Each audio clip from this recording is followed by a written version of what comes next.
Hello and welcome to my second devlog for my Isometric Battle Tactics game. So this time round I'm going to be basically all talk about the battle system. I've been making a few changes to enemy AI, I've been making some changes to player movement and enemy movement, and I've also added a status effects system and some visual effects. And on top of that, some sound effects as well. So let's jump right in.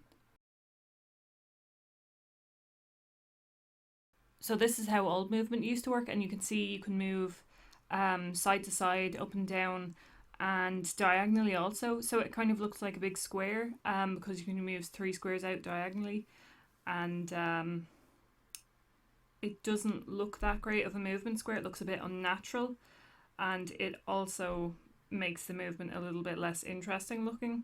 Whereas if you remove the diagonal movement, as shown here, then you can see it actually looks a little bit more interesting because you have to think a bit more about how to get to a square, and if there's an obstacle in the way of the character, then it will be a little bit more tricky to get around that obstacle, for instance.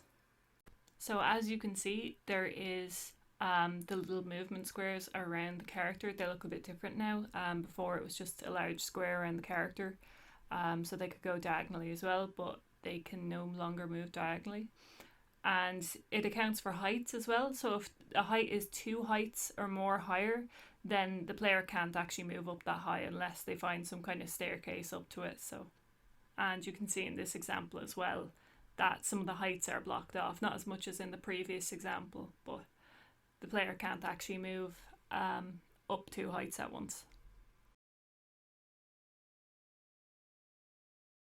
So here's an example of what the melee preference looks like in the enemy behaviors. So it will actually seek out the player on the screen to do a melee attack unless it's already in position to do a ranged attack, in which case it'll do a ranged attack in that case. Now this is the ranged preference, so it will actually always seek out a ranged position unless it's already in a melee position. So as you can see, it's always looking to be as far from the character as possible in order to do a ranged attack. But if the character gets close, then it will do a melee attack. I've added a couple of visuals and sound effects to the battle system as well, and I have a melee and range sound effect. They're just placeholders for now. And I also have added a flash effect for when the enemy or the player takes damage. So here's a clip of the effect in action.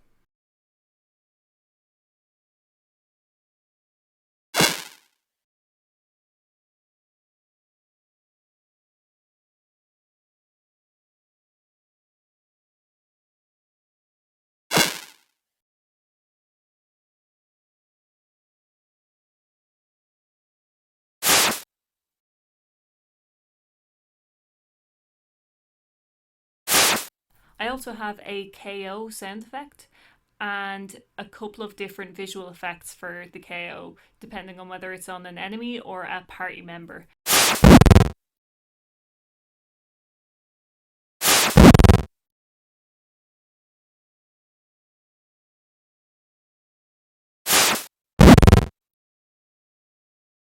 One of the bigger things I've worked on this month is actually a status effects system. So basically the enemies and party members can all have different status effects, and I have animations and visual effects for each, with the exception of slow and haste, which don't actually have a visual effect yet, but they're both actually working. So first up here are the damage dealing status effects. So the first one here is burn, and then we have poison. And now this one, freeze, is a little bit different in the fact that it actually keeps the player still and then does damage each turn. Stone is similar to freeze, but it doesn't actually cause damage each turn. And then we also have haste and slow, which I will show you now.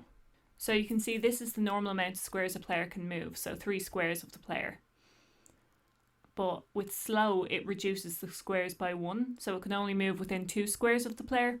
And haste, as you can see, the player can actually move within 4 squares of itself. I hope you found what I had to show today somewhat interesting at least. And next month, I'm hoping to have a new player or new party member designed and hopefully implemented in the game, and a new enemy design. So, because I'm sick of looking at this bat and this one main character, so hopefully I'll be able to show off that next month. So, thank you so much for watching, and I will see you again hopefully.